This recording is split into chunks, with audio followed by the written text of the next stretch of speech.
Olá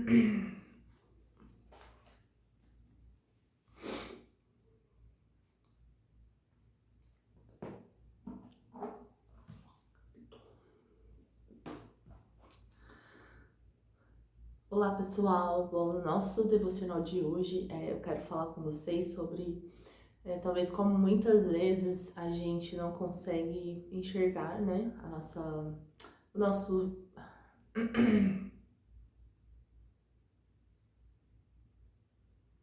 Olá pessoal, bom, no vídeo de hoje eu quero falar com vocês, no nosso devocional de hoje, eu quero falar com vocês sobre como muitas vezes a gente não consegue, por não, né, saber... Vou falar, para de falar, né? Olá pessoal, bom, no nosso devocional de hoje eu quero falar com vocês sobre como muitas vezes por não perceber o nosso pecado, a gente acaba achando que a gente é bom demais, né? Ai, falei, né, de novo.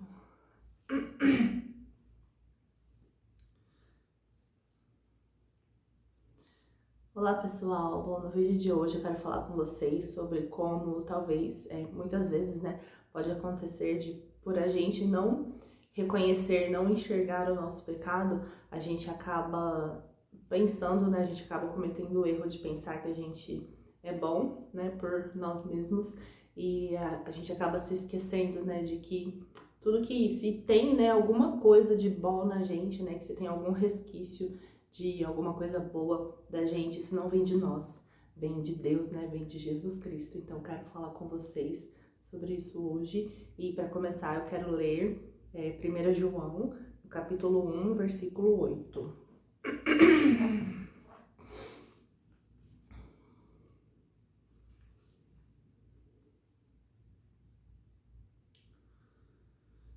Primeira João, capítulo 1, versículo 8. E diz assim, se afirmamos que não temos pecado, que diz assim, se afirmamos que não temos pecados, enganamos a nós mesmos e não vivemos na verdade. Mas se confessarmos nossos pecados, Ele é fiel e justo para perdoar nossos pecados e nos purificar de toda a injustiça.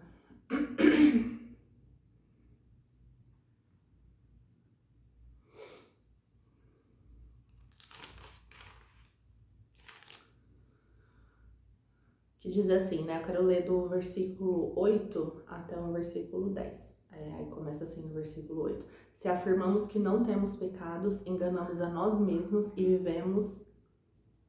Não, li errado. Eu quero ler com vocês do versículo 8 ao versículo 10. Se afirmamos que não temos pecados, enganamos a nós mesmos e não vivemos na verdade. Mas se confessamos nossos pecados, Ele é fiel e justo para perdoar nossos pecados e nos purificar de toda injustiça. Se afirmamos que não pecamos, chamamos Deus de mentiroso e mostramos que não há em nós lugar para a sua palavra.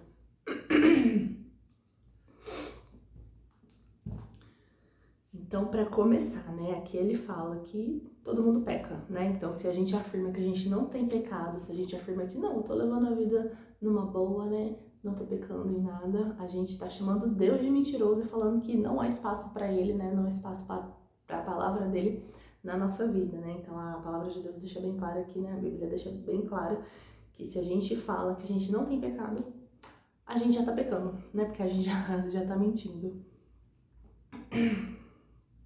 Então aqui, né, ele deixa bem claro, a palavra de Deus deixa bem claro que se a gente afirma que a gente não tem pecado, só de falar isso a gente já pecou, porque isso vai ser uma mentira, né? Ai, eu não consigo não falar, né?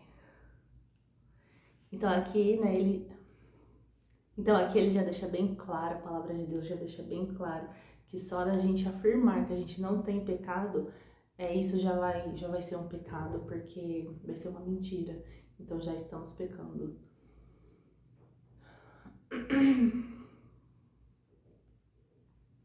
E pior ainda, estamos chamando Deus de mentiroso e que não há espaço para a presença dele, para a palavra dele nas nossas vidas. Que calor.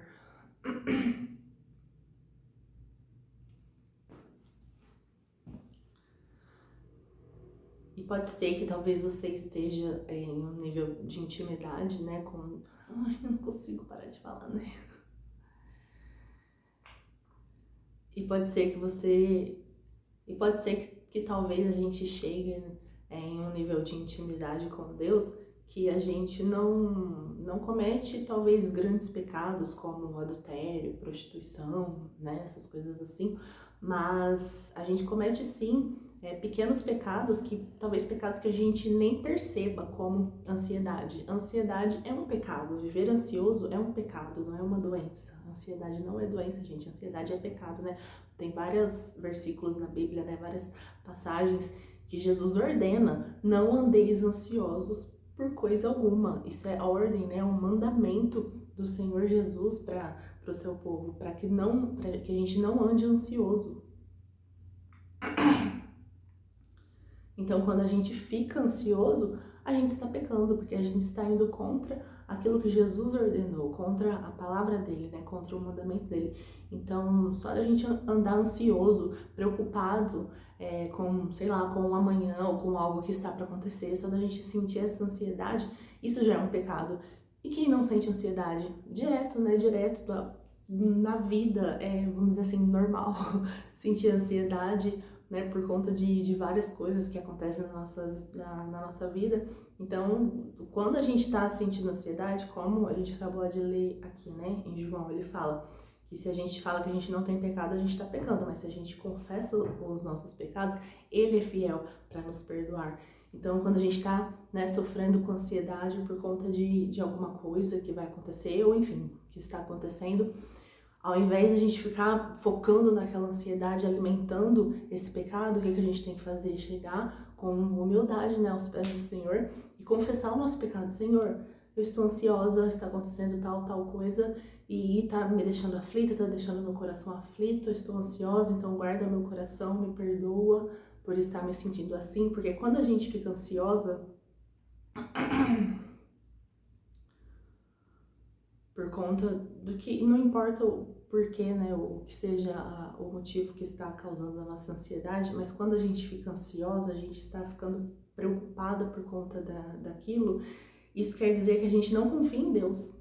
Porque se a gente confiasse verdadeiramente nele, a gente depositaria toda a nossa, né, confiança e depositaria tudo nele e teria a certeza de que não, ele está cuidando de tudo, então não tem motivo para eu ficar ansiosa. Então, se eu fico ansiosa, é porque eu não estou confiando o suficiente nele, que ele está cuidando de tudo.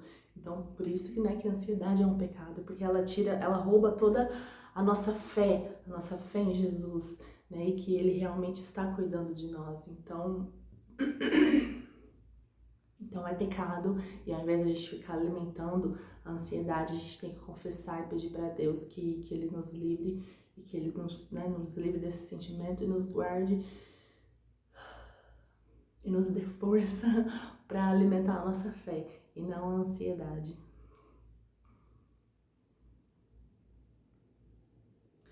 Pequenas mentiras também são um pecado que às vezes a gente comete e nem percebe. Então, talvez uma mentirinha que você acha que é tão boba, não vai machucar ninguém, ainda assim é um pecado. Quem é o pai da mentira? Então é pecado, não importa, né, se é uma mentirinha tão pequena que não vai ferir ninguém, ainda assim é pecado. Murmuração é muito grave, é pecado também, só ficar reclamando da sua família, reclamando da sua casa, reclamando da sua vida, reclamando do seu trabalho. Murmuração, gente, o povo no deserto, eles ficaram 40 anos no deserto, né, quando Moisés libertou o povo do Egito. Eles ficaram 40 anos no deserto e aquela geração que saiu do Egito não entrou na terra prometida por conta da murmuração. Então, olha o peso que isso tem, murmurar, ficar reclamando das coisas, reclamando de tudo. Olha o peso, olha como... Imagina essa cena, imagina tudo que aconteceu, imagina isso. O povo saiu do Egito, Deus tirou eles do Egito e ia levar eles para a terra prometida. Se eu não me engano, essa viagem, né, do Egito para a Terra Prometida, tem teólogos que falam que duraria apenas semanas, mas levou 40 anos. E aquela geração que saiu do Egito não entrou na Terra Prometida por conta da constante murmuração. Então pensa, Deus odeia murmuração. Como Deus odeia murmuração. Então murmuração é pecado também. Ficar reclamando de tudo é pecado também, é algo que desagrada o coração do Senhor. Inveja é um pecado também. Talvez você pense, não, eu não invejo ninguém, mas você sempre tá, sei lá, a grama do vizinho é sempre melhor do que a sua. Não, porque o carro do vizinho, você tá olhando ali, nossa, o carro dele é melhor que o meu. Nossa, porque a casa dele é melhor que a minha. Nossa, porque, sei lá, a família, ele tem uma família, eu não tenho. Ai, porque, não sei, você sempre tá cobiçando algo que o outro tem e pra você a sua vida nunca tá bom o suficiente, nunca tá satisfeito, sempre tá faltando algo, você sempre quer algo que outra pessoa tem, então você tá cobiçando, e isso é inveja é um pecado também. Então aqui só tô dando, assim, esses pequenos exemplos, porque talvez seja... Então, assim, tô dando esses pequenos exemplos aqui, né? Porque talvez, igual eu falei mais cedo, talvez você já esteja no nível de intimidade com Deus que você não comete esses grandes pecados, né? Que são, assim, tão explícitos e que são, vamos dizer assim, mais fáceis de enxergar. Mas ao longo da nossa caminhada, né? Esses outros pecados menores, vamos dizer assim, mas que não menores, não é nesse sentido que eu quero dizer, mas assim, mais imperceptíveis, né? Vamos dizer assim. Talvez esses pecados a gente cometa eles diariamente e talvez a gente nem se toque, né? Nem perceba, mas que não deixam de ser pecado, que não deixam de desagradar o coração de Deus e também nos afastar da presença dele.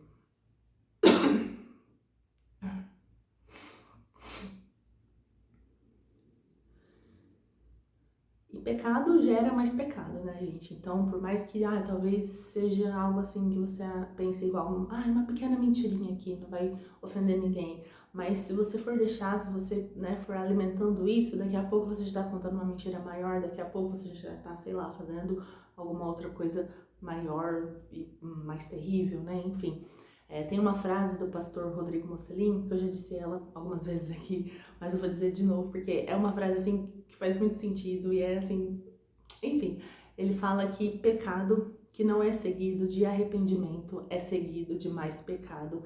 Tanto que tem um vídeo dele que ele dá um exemplo de Davi, que eu vou falar aqui pra vocês também, que é pra desenhar bem, né, essa frase, essa situação.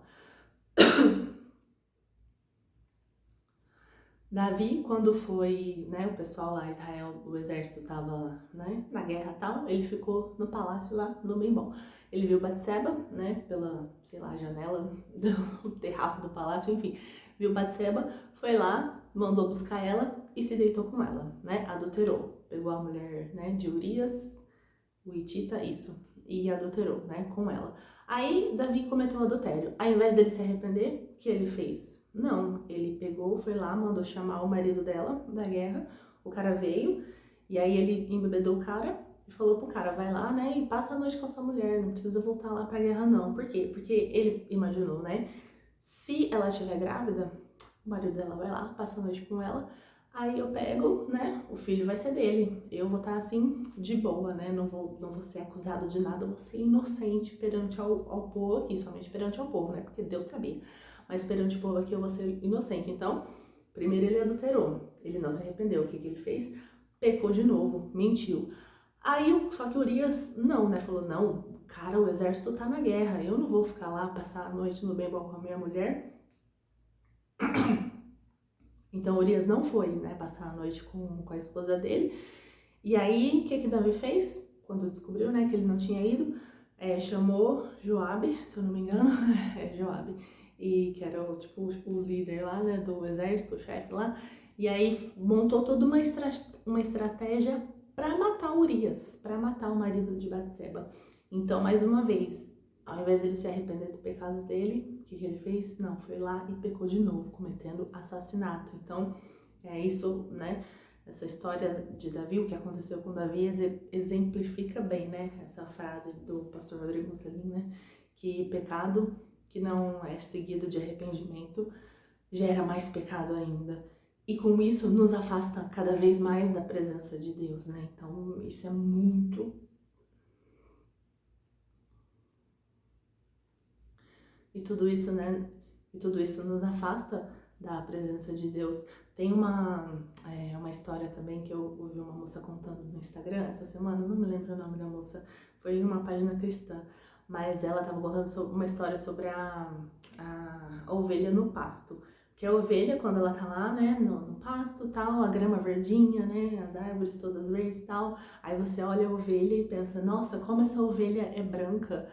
Mas aí, quando neva, quando cai a neve e a grama fica tomada de neve, né, toda coberta de neve, aí você compara o branco da ovelha com o branco da neve, aí você pensa, nossa, essa ovelha não é tão branca assim. Então, né, ela contou essa história fazendo um paralelo com a nossa vida, porque quando a gente nos compara, né, quando a gente se compara com o padrão do mundo, com o padrão das pessoas, com o padrão desse mundo, a gente pode pensar, nossa, eu nem sou uma pessoa má. Eu nem sou uma pessoa má, eu nem faço tantas coisas erradas. Eu sou uma pessoa boa, né? Comparando com o padrão do mundo, eu sou uma pessoa boa. Mas quando a gente se compara com o padrão de Deus, com a lei de Deus, só aí a gente consegue perceber o quanto que a gente é sujo, o quanto que a gente é imperfeito, o quanto que a gente não é merecedor de nada. Só nos comparando com o padrão de Deus.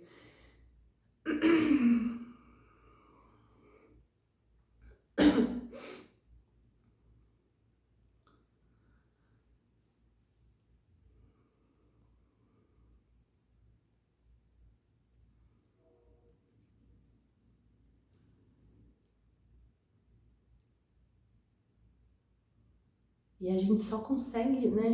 E a gente só consegue se comparar como ter esse padrão de Deus como um padrão mesmo, como uma referência para a nossa vida, estando próxima dele, né? Porque se a gente estiver longe da presença dele, se a gente estiver vivendo longe da presença da palavra dele, a gente não vai conseguir ter essa consciência, né? Não vai conseguir ter essa referência que o padrão dele, né, é a verdade, porque sim, o padrão dele é a verdade. E porque se a gente estiver longe dele, vivendo longe da presença dele, longe da palavra dele, a gente não vai conseguir enxergar com clareza que o padrão dele, a gente não vai conseguir enxergar com clareza,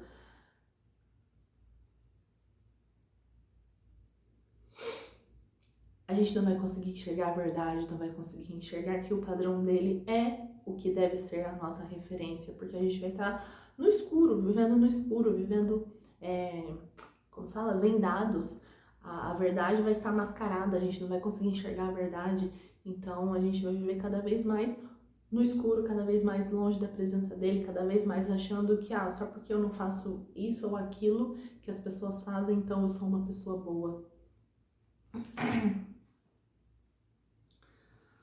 Mas não, a gente não é bom, né, por si só. Qualquer coisa boa, qualquer resquício de coisa boa que tem na gente vem de Deus, vem do Espírito Santo, e para que a gente se torne, né, seres humanos cada vez melhores, não perfeitos, porque nunca, né, chegaremos a ser perfeitos, mas pessoas cada vez melhores, né, cada vez mais bem resolvidas, né, conosco e com as pessoas ao nosso redor.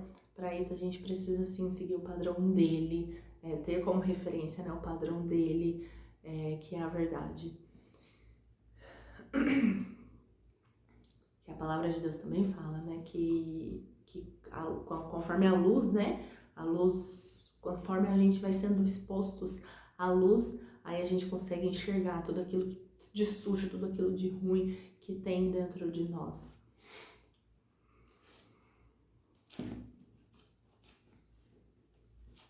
E uma boa forma da gente conseguir enxergar a verdade, conseguir enxergar, né, tudo aquilo de verdade que tem dentro de nós, é fazer como o salmista fez no Salmo 139, lá no versículo, deixa eu achar aqui, no versículo 23.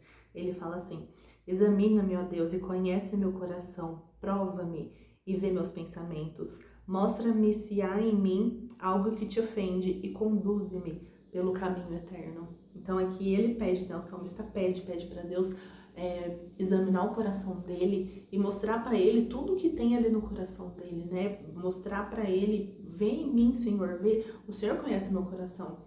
Ao longo desse salmo, o salmo todo ele fala, né, que Deus, ao longo desse salmo todo, do Salmo 39, ele fala, vamos ler junto pra gente poder, pra vocês entenderem o que eu quero dizer. Mas o Salmo fala, ó Senhor, tu examinas meu coração e conheces tudo a meu respeito. Sabes quando me sento e quando me levanto. Mesmo de longe conhece meus pensamentos. Tu me vês quando viajo e quando descanso. Sabes tudo que eu faço. Antes mesmo de eu falar, Senhor, sabes o que vou dizer. Vais adiante de mim e me segues. Pões sobre mim a tua mão. Esse conhecimento é maravilhoso demais para mim. É grande demais para eu compreender. É tão assim, uau, tão sobrenatural que a gente não consegue nem compreender 100%. É impossível escapar do teu espírito, não há como fugir da sua presença. Se subo aos céus, lá está. Se desço ao mundo dos mortos, lá estás também. Se eu tomar as asas do amanhecer, se habitar no outro lado do oceano, mesmo ali a tua mão me guiará e a tua força me sustentará. Eu poderia pedir à escuridão que me escondesse e à luz ao meu redor que se tornasse noite, mas nem mesmo na escuridão posso me esconder de ti. Para ti a noite é tão clara como o dia, escuridão e luz são a mesma coisa. Tu formastes o meu interior e me teceste no ventre de minha mãe. Eu te agradeço por me teres feito de modo tão extraordinário. Tuas obras são maravilhosas, disse eu sei muito bem. Tu me observavas quando eu estava sendo formado em segredo, enquanto eu era tecido na escuridão. Tu me viste quando eu ainda estava no ventre. Cada dia de minha vida estava registrado em teu livro. Cada momento foi estabelecido quando ainda nenhum deles existia. Como são preciosos os teus pensamentos a meu respeito, ó Deus, é impossível enumerá-los. Não sou capaz de contá-los, são mais numerosos que os grãos de areia. E quando acordo, tu ainda estás comigo. Ó Deus, quem dera destruísse os perversos. Afaste-se de mim, assassinos. Eles blasfemam contra ti.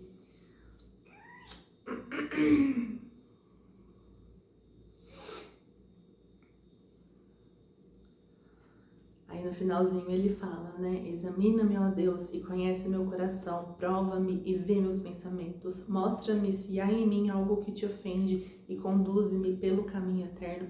Então no Salmo todo ele fala, né? Ele exalta o quanto Deus conhece a gente, quando Deus nos conhece nos mínimos detalhes. Ele conhece cada pensamento nosso, ele conhece cada palavra que vai sair da nossa boca antes mesmo da gente falar.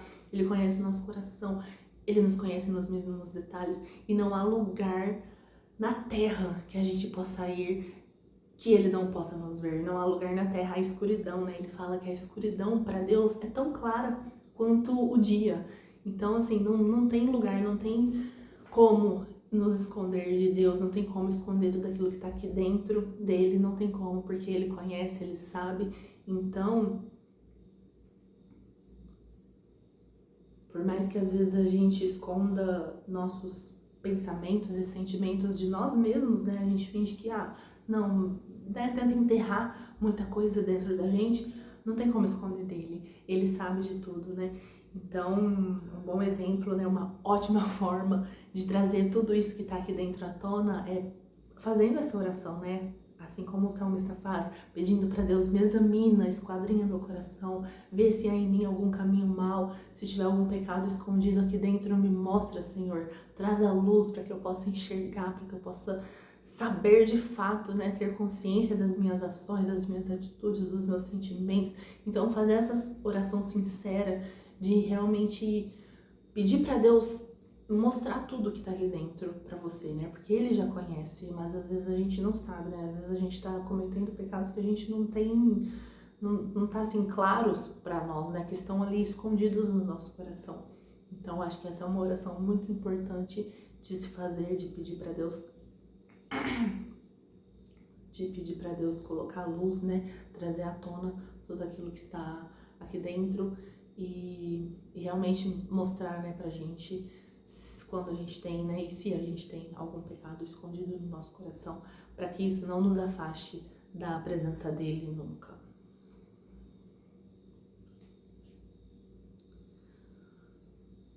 Bom, e é isso, o vídeo de hoje foi esse, o nosso devocional de hoje foi esse. Espero que, né, Deus tenha.